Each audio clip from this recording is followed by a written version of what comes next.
Dan Orlovsky is ranked as best NFL quarterbacks by trait. Grant had some problems with this list, so we're going to talk about it. But there's a lot of lists to talk about, Grant. So I'm going to turn it over to you and give me your biggest gripes about what he put together.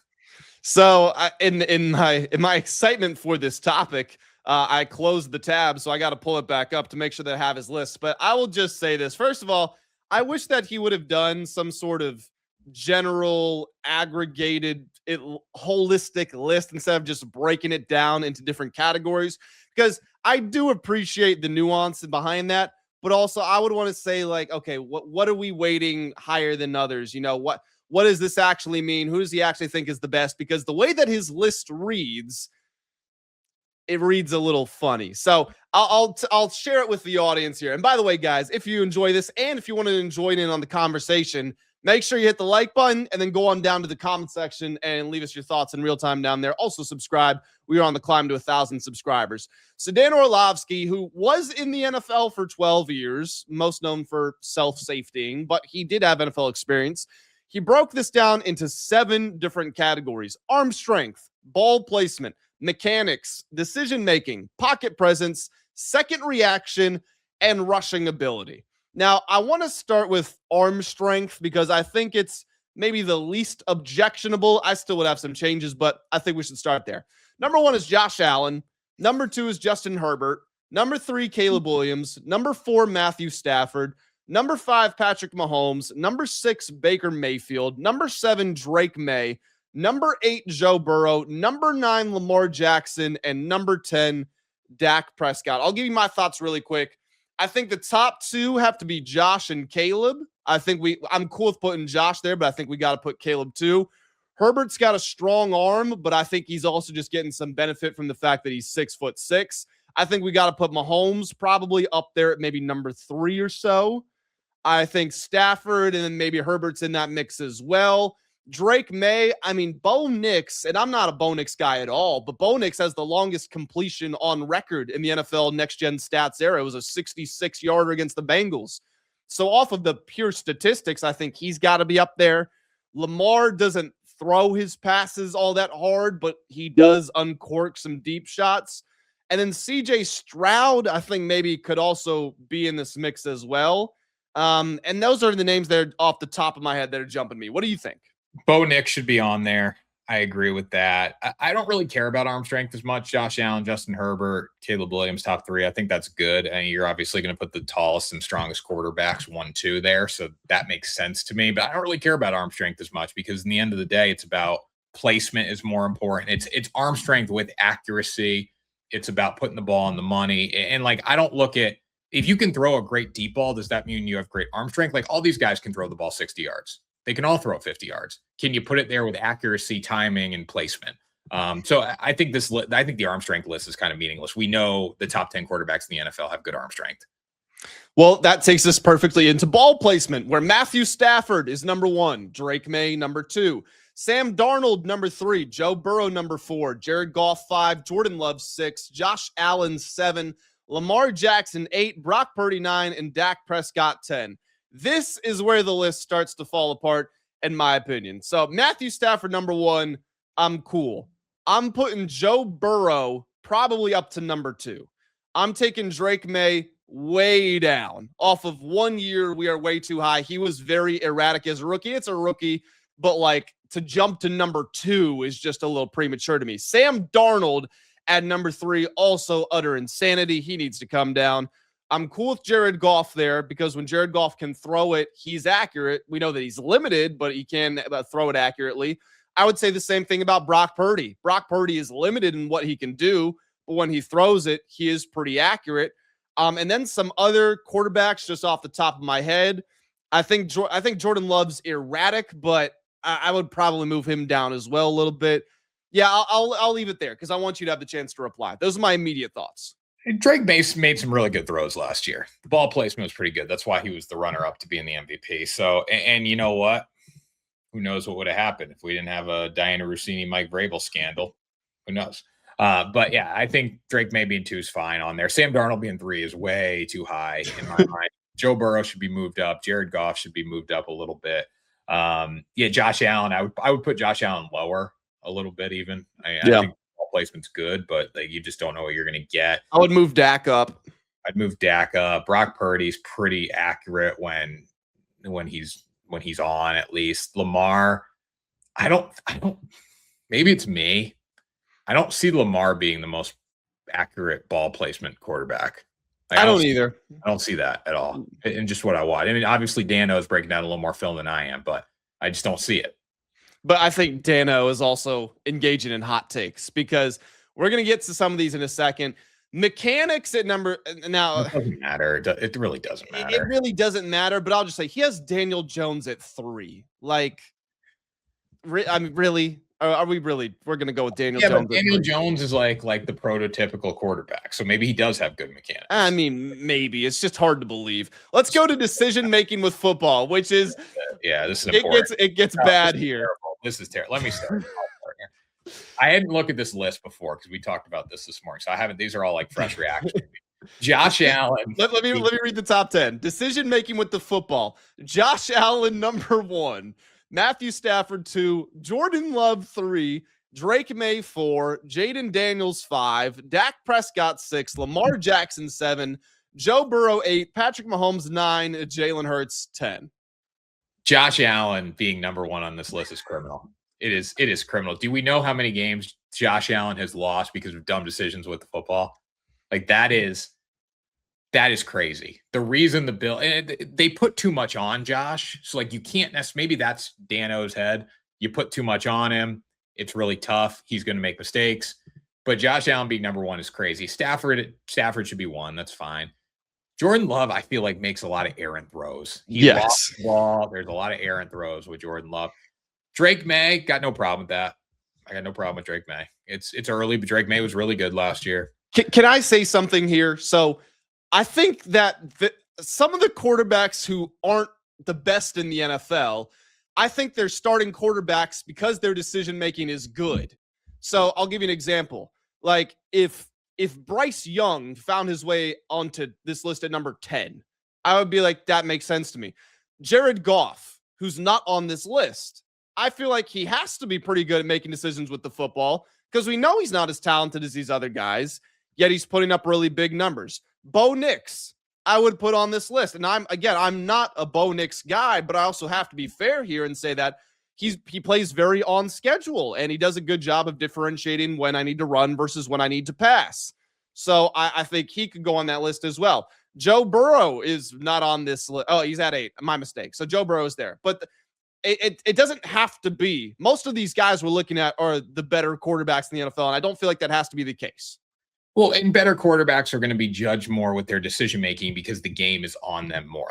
And that's the only reason I could say Josh maybe is 1 in Dano's mind because the game's on the line. He has the ball in his hand every play. That's what we've come to expect. Game on the line, Josh Allen. But like you think back to the Broncos playoff game, and that's just the one that pops in my head last year at least. Josh Allen's decision-making was the reason they lost the game. And the thing about Josh is he'll make a lot of mistakes, but he tends to dig himself out of them by the plays he makes after, but he still makes a ton of mistakes. And that leads to losses. And someone like Patrick Mahomes at 9, like I would probably put Mahomes at maybe number 1 or number 2 right there with Stafford. But the thing is also a lot of his decisions are probably bad decisions to other quarterbacks, but he knows that he can do it. So it's a good decision for him. Jalen Hurts at 10 is fine. Like I feel like Jalen Hurts is he makes good decisions. He's ultra conservative. Yeah. So he makes too few mistakes that it's almost to the detriment of his team because he doesn't take risks. So I don't know how you grade him. Dak has some really bad games. When Dak's off, he's off. Lamar, same thing with Josh. Like think back to how many times has Lamar turn the ball over and cost his team a big game? Like it happens all the damn time in the playoffs. Yeah. So that is what do we call that? That was decision making. Pocket presence. Now, clearly Dan voted for Drake May for MVP because Drake May has been first or second on everything so far. Drake May, number 1 pocket presence in the NFL, which we can laugh about in a second. I know that's your guy, but come on. He's fine. Read the list. He's fine. He deserves to be top 10. Drake Maye, number 1, Joe Burrow, number 2, Sam Darnold, number 3, Justin Herbert, number 4, Dak Prescott, number 5, Lamar Jackson, number 6, Caleb Williams, number 7, Brock Purdy, number 8, Daniel Jones, number 9, Trevor Lawrence, number 10. Here's my question. Is pocket presence just the ability to stand in the pocket and not care if you get hit? Because Drake Maye, I mean, sure, he got sacked a lot, so he wasn't scared. Is that what we're defining presence as? If we're defining pocket presence as the ability to move around in the pocket, scramble when needed, know when to throw the ball away, he's not number 1. It says it's basically your composure inside the pocket. Like Maye was number 1 in QBR inside the pocket. So you don't have Josh Allen on here because he wants to move the pocket. Lamar, I mean, I guess Lamar doesn't even want to run. He's just great at moving around inside the pocket. He'll take off if he has to, but he's very good at extending plays inside the pocket and around the pocket. Patrick Mahomes should be on here like that. Yeah. I don't know how Patrick Mahomes is on here. Maybe it's because he gets outside the pocket and makes plays outside of it, and that's what you're penalizing him for. So I don't know what Dano's necessarily thinking here with the list, but Patrick Mahomes is probably the best quarterback inside the pocket in the NFL, or has the best pocket presence, because his ability to stand in the pocket, move outside the pocket, make plays under pressure is the reason that the Chiefs have been able to win so many games. And Caleb Williams at 7, it just contradicts this whole list because Caleb doesn't stay in the pocket. Caleb's whole thing is he escapes the pocket as quickly as he can, but then he dances around outside the pocket and he extends plays, which is what we're talking about with Mahomes there, and Mahomes isn't even on this list. I mean, Dano does say he says Mahomes is the snub. He dropped him on the list because he's coming back from a torn ACL. Like, this list is... That doesn't even make sense. It's not terrible. It's not a great list. Like, I don't know. It's not a great list. Sam Darnold, I guess Sam Darnold does have good pocket presence. Sam Darnold actually makes some sense in this case. He does sit in the pocket. But like, you know who I would put on here? I think Jordan Love has really good pocket presence. He will stand in there and he'll throw the ball. I agree.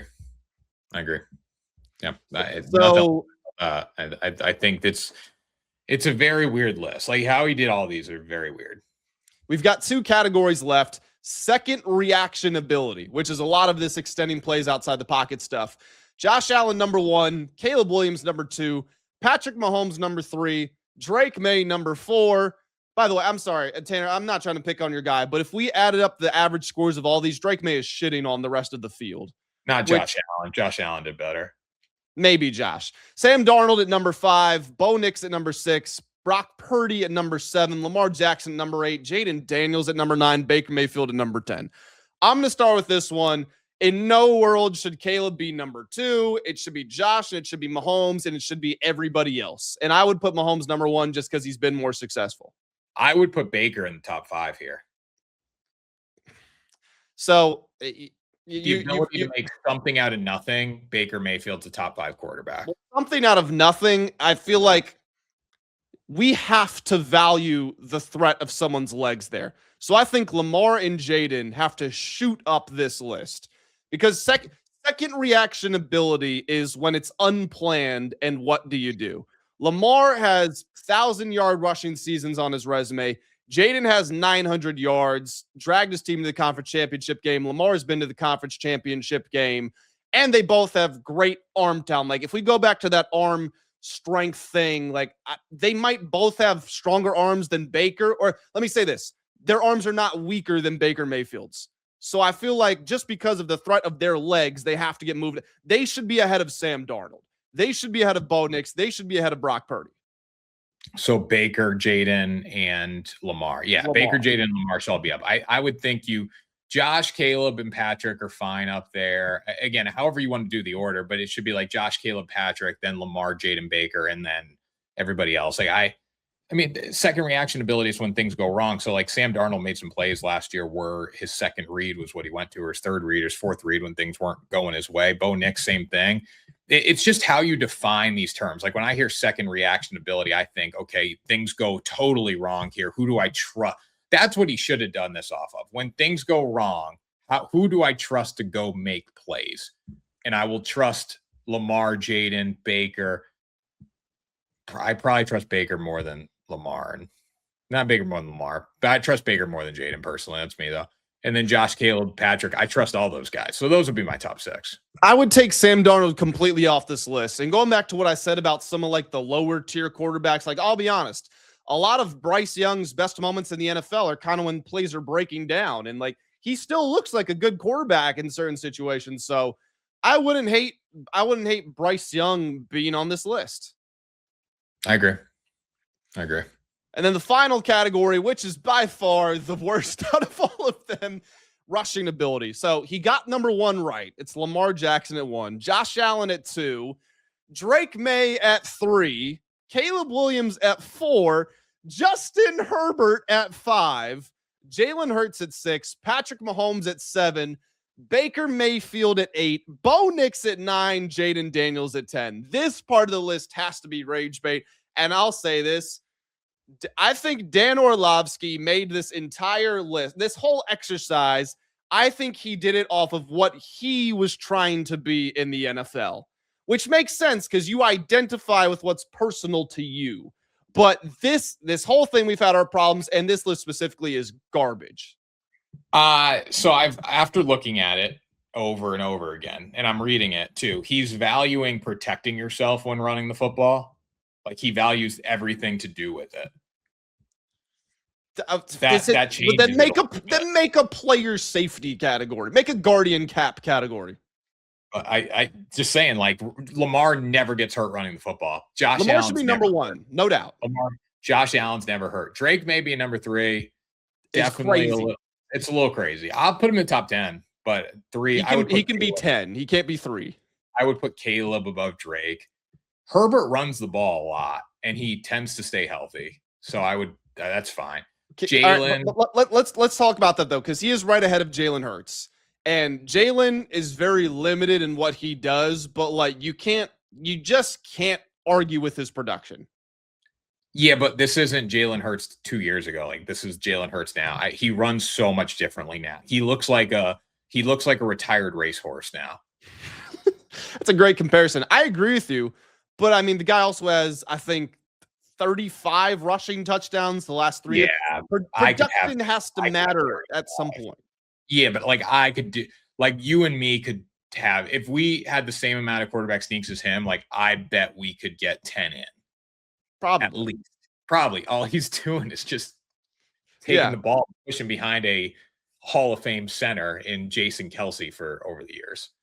Patrick Mahomes at 7 is an interesting one. And Mahomes, he just doesn't run the ball all that much. But when he does, like, they're excellent runs. So to compare him to someone like Baker Mayfield, who's next on the list behind him, I feel like him and Baker, I would say, almost have very similar running styles in the way they go about it.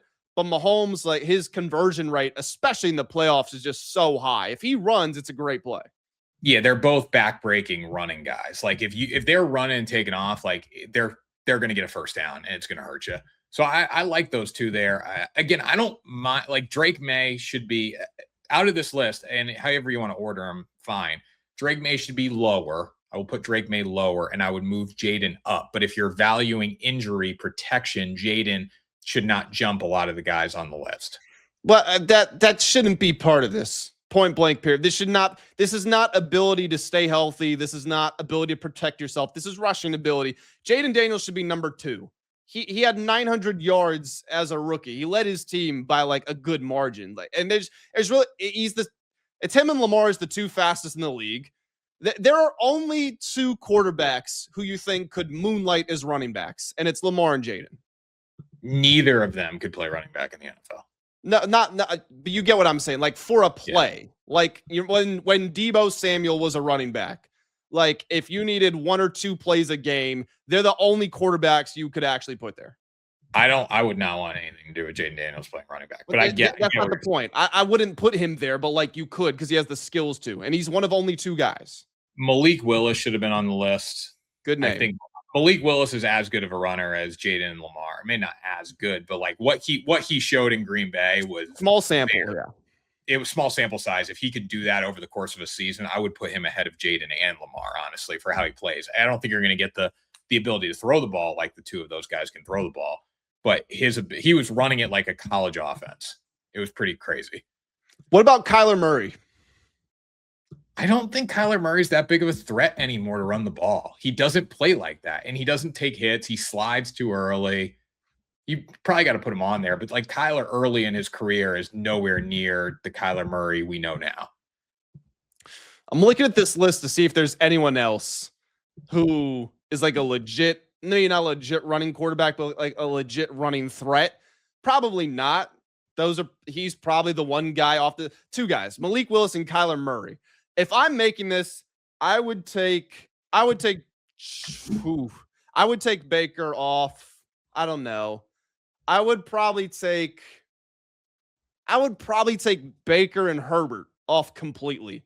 And I would add Malik Willis and Kyler, and I would scramble the list around. I mean, what did Dan Orlovsky judge? Like, that's what the injury protection's in here. If we're just taking these guys and running straight line speed for a 40-yard dash, obviously we know who's going 1, 2, 3, 4. But like, who's the one that you think of like backbreaking, destroying runs like that? Number one in my mind is Patrick Mahomes. Yeah.